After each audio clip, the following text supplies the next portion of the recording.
Hello বন্ধুরা, কনে দেখা আলো সিরিয়ালের নতুন আপডেট নিয়ে আপনাদের সামনে হাজির হয়েছি। কলেজে সবার সামনে লাজুর সাহসী সত্য, অনুভবের মুখ উজ্জ্বল হলো।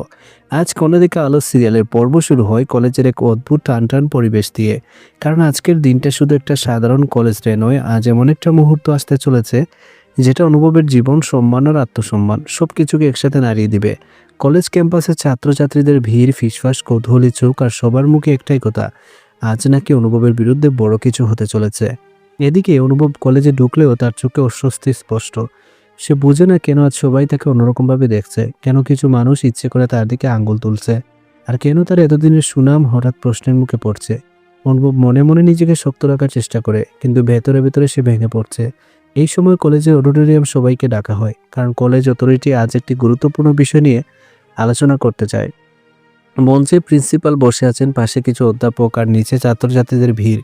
অনুভব সামনের সারিতে বসে মাথা নিচু করে, কারণ সে জানে আজ তার দিকেই সব প্রশ্ন ছুটে আসবে। ঠিক তখনই মঞ্চের একপাশ থেকে ধীরে ধীরে উঠে আসে লাজু। এতদিন যাকে সবাই চুপচাপ, দুর্বল আর ভীতু বলেই চিনত, আজ তার চোখে অদ্ভুত এক দৃঢ়তা।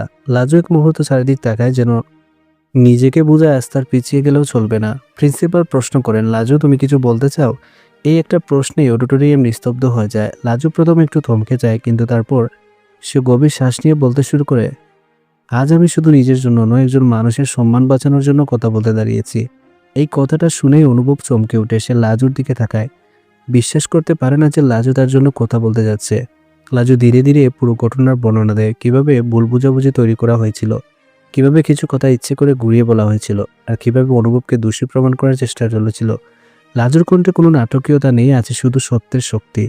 ছাত্রছাত্রীরা একে অপরের দিকে তাকাতে থাকে, কারণ তারা বুঝতে শুরু করে এতদিন তারা যা শুনেছিল যেটা পুরো সত্য ছিল না। অনুভবের চোখ ভিজে ওঠে, কারণ সে বুঝে যায় আজ সে এখানেই। এই সময় লাজু এমন কিছু প্রমাণ সামনে আনে যেগুলো দেখে কলেজ অথরিটি পর্যন্ত স্তব্ধ হয়ে যায়। প্রিন্সিপাল ফাইল উল্টে পাল্টে দেখেন, অধ্যাপকদের মুখে বিস্ময়। লাজু পরিষ্কার গলায় বলে, অনুভব কোনো অন্যায় করেনি, বরং সে নিজেই ষড়যন্ত্রের শিকার। এই কথাটা শোনার পর অডিটোরিয়াম হালকা গুঞ্জন ওঠে, আর সেই গুঞ্জন ধীরে ধীরে সমর্থন বদলে যায়। অনুভব উঠে দাঁড়াতে চায়, কিন্তু গলা দিয়ে কথা বেরোয় না। লাজু তখন অনুভবের দিকে তাকিয়ে বলে, আজ তুমি কিছু বলবে না, আজ সত্য নিজেই কথা বলবে। এই মুহূর্তটা অনুভবের জীবনের সবচেয়ে শক্ত আর সবচেয়ে আবেগঘন মুহূর্ত। তার চোখে জল, মুখে কৃতজ্ঞতার, মনে একটাই ভাব, যে মেয়েটাকে সবাই দুর্বল ভাবতো সেই আজ তাকে শক্ত করে দাঁড় করালো। প্রিন্সিপাল ঘোষণা করেন, কলেজ অনুভবের বিরুদ্ধে ওঠার সমস্ত অভিযোগ প্রত্যাহার করেছে এবং তার সম্মান সম্পূর্ণভাবে ফিরিয়ে দেওয়া হচ্ছে। এই ঘোষণার সঙ্গে সঙ্গে অডিটোরিয়াম হাততালির শব্দ ওঠে। অনুভবের মুখ উজ্জ্বল হয়ে ওঠে, এতদিনের ছাপ যেন এক মুহূর্তে হালকা হয়ে যায়। সে লাজুর দিকে তাকায়, আর সেই দৃষ্টিতে হাজারটা না বলা কথা লুকিয়ে থাকে। পরের পর্বের অংশে দেখা যায় কলেজের করিডোরে অনুভব আর লাজু মুখোমুখি দাঁড়িয়ে। অনুভব ধীরে ধীরে বলে, আমি জানতাম না তুমি আমার জন্য এত বড় ঝুঁকি নিবে। লাজু শান্ত গলায় উত্তর দেয়, সত্যের পাশে দাঁড়ানো কখনো ঝুঁকি নয়। এই কথাটা অনুভবের হৃদয়ে গেঁথে যায়। সে বুঝে যায় লাজু শুধু একজন সাধারণ মেয়ে নয়, সে একজন শক্ত মানুষ, যে সঠিক সময় সঠিক সিদ্ধান্ত নিতে জানে। পর্বের শেষের দিকে দেখা যায় কিছু মানুষ দূরে দাঁড়িয়ে এইসব দেখে অস্বস্তিতে পড়ে, কারণ আজ তাদের বানানো মিথ্যে গল্প ভেঙে গেছে। তাদের চোখে ভয়, কারণ তারা বুঝে গেছে সত্য বেশি দিন ছাপা থাকে না।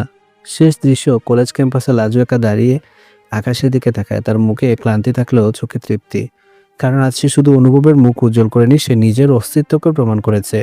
আজকের কোণে দেখা আলো এখানেই শেষ, কিন্তু প্রশ্ন থেকেই যায়, এই ঘটনার পর অনুভব আর লাজু সম্পর্ক কোন দিকে যাবে? কলেজের এই সত্য প্রকাশকে আরো বড় ঝড় ডেকে আনবে, আর যারা এতদিন ষড়যন্ত্র করছিল তারা কি চুপ করে বসে থাকবে? এইসব প্রশ্ন তো জানতে চোখ রাখুন কোণে দেখা আলোর আগামী পর্বে, কারণ সামনে যা আসছে তা এই গল্পের সবচেয়ে আবেগঘন আর শক্ত অধ্যায় হতে চলেছে।